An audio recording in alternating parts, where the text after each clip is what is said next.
For 60 hours, Harrison Okene existed in a place where human life should not be possible.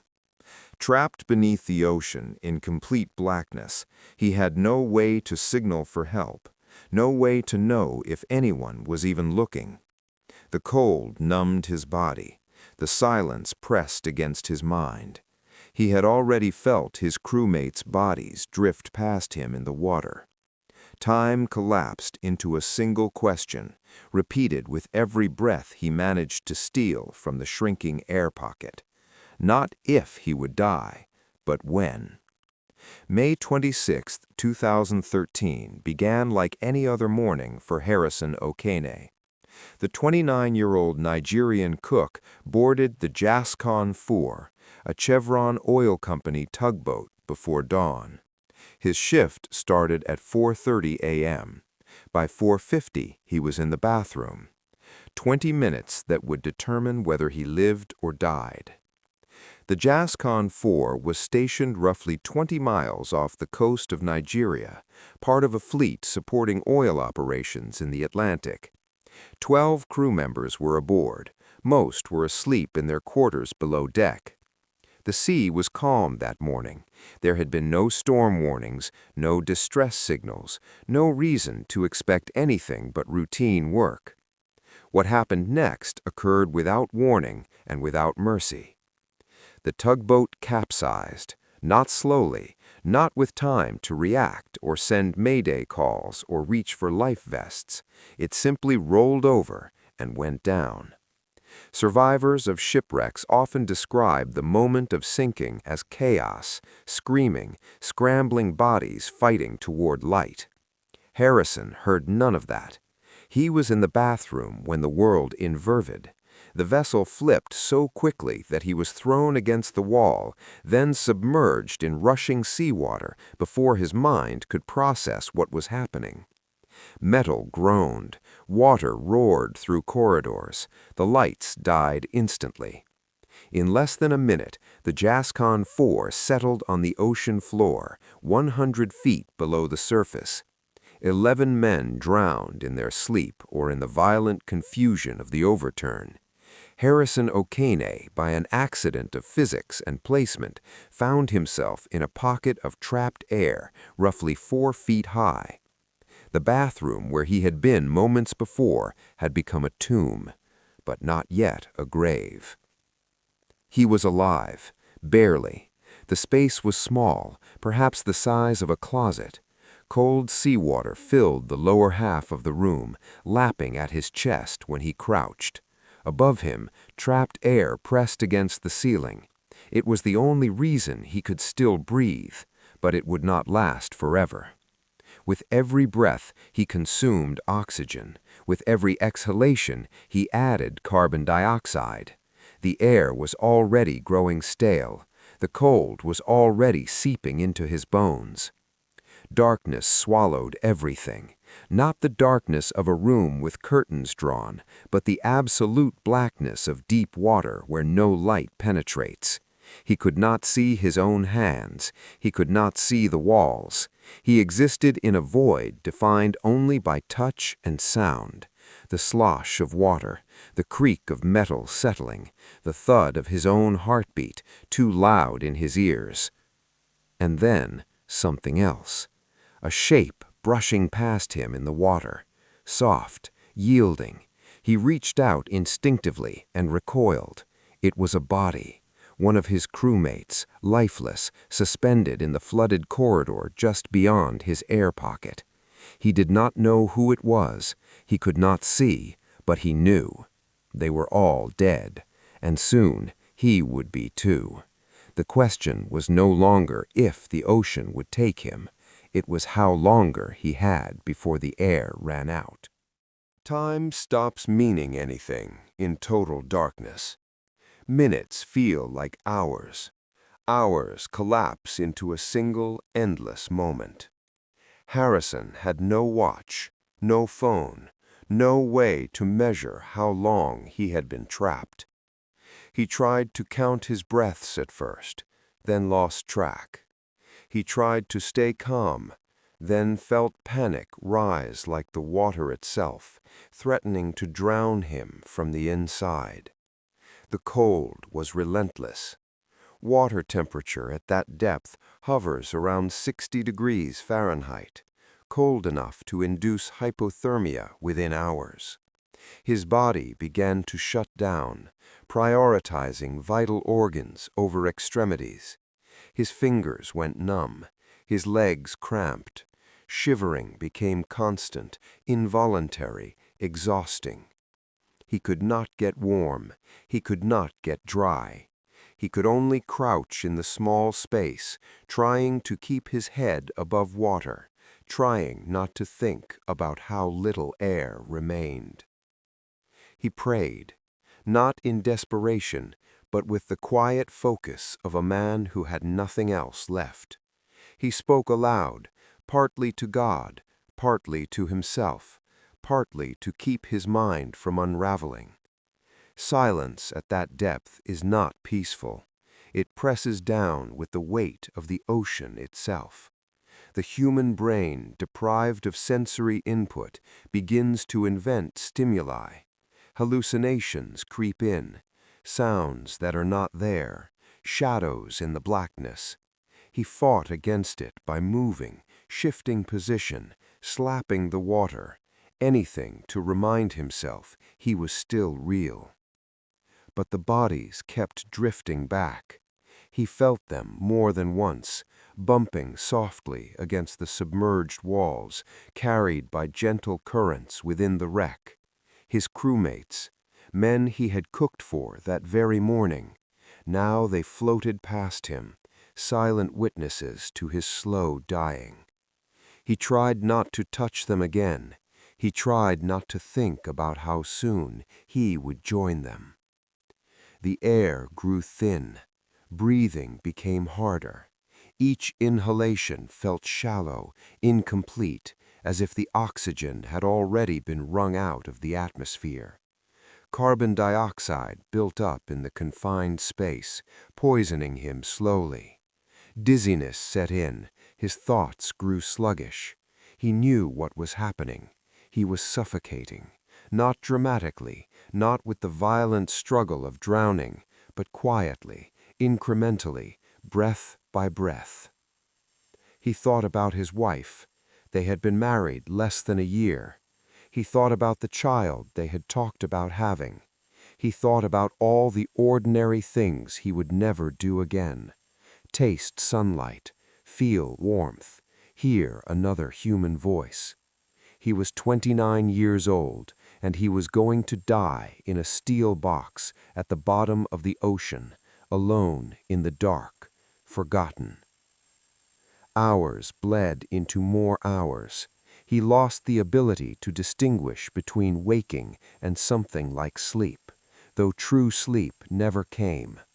There were only moments of collapse, brief absences where his mind shut down to conserve what little it had left. When he returned to awareness, nothing had changed. Still dark, still cold, still dying.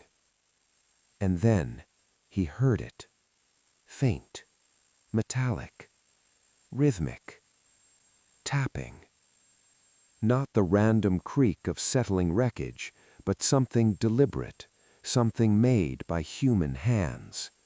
He froze, straining to hear through the water and steel. There it was again. Tap, tap, tap. Someone was on the wreck. But why? Rescue operations don't last 3 days. After 60 hours underwater, no one searches for survivors. They search for bodies. Harrison realized with creeping dread that the divers above him were not coming to save anyone. They were coming to recover the dead, and they had no reason to believe anyone was still breathing. The divers were not expecting to find life. Their mission was grim but straightforward. Locate the bodies of the Jascon 4 crew and bring them to the surface for identification and burial. The Nigerian government had contracted a Dutch salvage company to perform the recovery. These were professionals, experienced in deep water operations, trained to navigate the psychological weight of handling the dead. The wreck rested at 100 feet, tilted on its side, partially embedded in silt. Visibility was poor. The ocean at that depth filters out most light, leaving only murky blue-green gloom. The divers worked methodically, moving through flooded corridors with lights and cameras, documenting the scene, searching for remains. One diver entered what had been the crew quarters. His light swept across submerged bunks, scattered belongings, the quiet devastation of lives interrupted. He moved deeper into the wreck, checking each compartment. His camera recorded everything. Later, the footage would be reviewed by investigators trying to understand what went wrong. But in that moment, the diver was focused on his task, unaware that anything about this recovery was unusual. Then he saw movement. Not the slow drift of debris or the sway of kelp, but something deliberate. A hand, reaching out from the darkness, pale, trembling, human. The diver recoiled instinctively, his training momentarily abandoned in the face of the impossible. Dead men do not reach for you. Dead men do not move. His mind struggled to reconcile what his eyes were seeing. And then he heard it, a voice, muffled by water and steel, distorted by 3 days of isolation, but undeniably human. Someone was calling out. Someone was alive. Harrison had heard the diver approaching and made a decision. If he stayed silent, if he waited for them to find him, they might miss the air pocket entirely. They might assume the space was flooded like everything else and move on. He had one chance. He reached into the water, toward the faint glow of the diver's light, and grabbed. Contact. The diver jerked back, but Harrison held on, pulling himself partially into view, gasping words that made no sense in his panic and exhaustion. The diver surfaced immediately, breaking protocol, shouting into his radio. His voice carried the kind of urgency that stops all other work. A survivor, alive after 60 hours. The surface team responded with disbelief, then mobilized with sudden, focused intensity. They had minutes, maybe less, before Harrison's air ran out completely. The protocol for recovering a living person from a submerged wreck is entirely different from recovering a body. They needed equipment they did not have, time they did not have, and a plan that had to be invented in real time. Harrison, still trapped in his pocket of air, did not know any of this. He knew only that someone had seen him, someone knew he was there. But the diver had disappeared back into the murky water, and the silence returned. Minutes passed, then more minutes. The air grew thinner. His lungs burned. Had they abandoned him? Had they decided it was too dangerous, too complicated, not worth the risk? Then the diver returned. This time he carried something, a diving helmet, a full-face mask connected to a surface air supply. He reached into the air pocket, moving carefully, deliberately, and placed the mask over Harrison's head. The seal locked. Air rushed in. Real air, clean, abundant. For the first time in 60 hours, Harrison took a full breath, and then another, and another. He began to cry, not from relief, but from the overwhelming shock of realizing he was not going to die in the dark, after all. But they were not safe yet. Harrison had been underwater for 3 days. His body was hypothermic, dehydrated, and on the edge of shutdown. The ascent had to be controlled. Rising too quickly from that depth without proper decompression would cause nitrogen bubbles to form in his bloodstream, a condition known as the bends, potentially fatal. They had to bring him up slowly, in stages, even though every instinct screamed to get him to the surface as fast as possible. The diver held Harrison's hand, not for safety, for reassurance, to tell him without words, "I will not leave you. We are going together." The ascent took hours. Harrison, guided by the diver, moved through the flooded wreckage and out into open water. Even with the diving helmet supplying air, the journey was excruciating. His body, weakened by cold and starvation, could barely respond to commands. His legs cramped, his vision blurred. The diver had to half-carry him through decompression stops, pausing at measured depths to allow nitrogen to safely leave his system. Above, on the surface, the salvage crew prepared for his arrival. Medics stood ready, blankets, heated fluids, oxygen. They had already radioed ahead to hospitals on the mainland. No one knew what condition he would be in when he finally broke the surface, or if he would survive the ascent at all.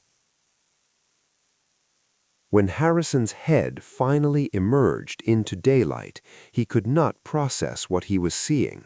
The sun was unbearably bright. The air felt wrong, too thin, too vast. Hands reached for him, pulling him onto the deck of the salvage vessel. He collapsed immediately, unable to stand, unable to speak coherently. His core body temperature had dropped dangerously low.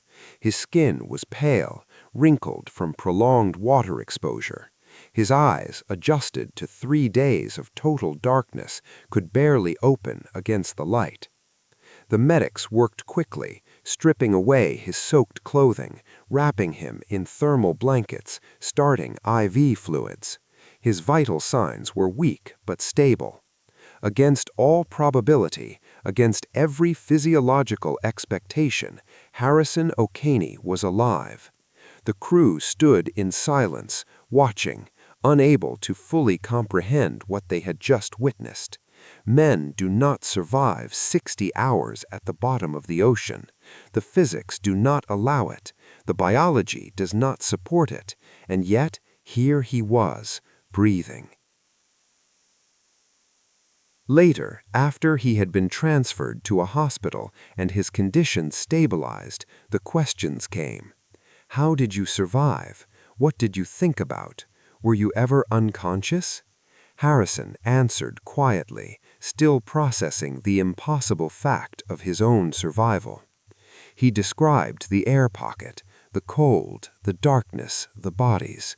He described praying and counting breaths and fighting to stay awake because he knew that if he fell asleep, he might never wake up.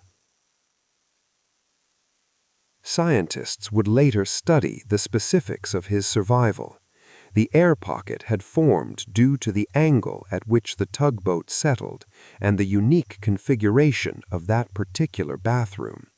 The pressure at 100 feet compressed the air, increasing its density and giving him slightly more oxygen than he would have had at surface pressure. The cold water, while torturous, had slowed his metabolism, reducing his oxygen consumption. It was not a miracle, it was physics, but the margin between life and death was so narrow, so fragile, that it felt like something more. Harrison returned to his life, but he was not the same man who had boarded the Jascon 4 that morning. He would not return to sea. He could not. The water that had once been just water now carried weight, memory, the bodies of men he had known. He spoke of his experience rarely and reluctantly, preferring silence to reliving those 60 hours. The ocean took 11 men that day. It should have taken 12. Why it did not, why Harrison's particular bathroom retained air when others flooded completely, why the divers found him in time, remains a sequence of small, improbable events that aligned just enough to allow survival. He did not emerge a hero. He emerged broken, transformed, haunted by the knowledge of how thin the line is between breathing and not breathing, between existence and erasure. For 60 hours he had been forgotten by the world, presumed dead, left behind, and the only thing that brought him back was a refusal so quiet, so persistent, that it could only be measured in breaths. One, then another, until impossibly someone finally heard.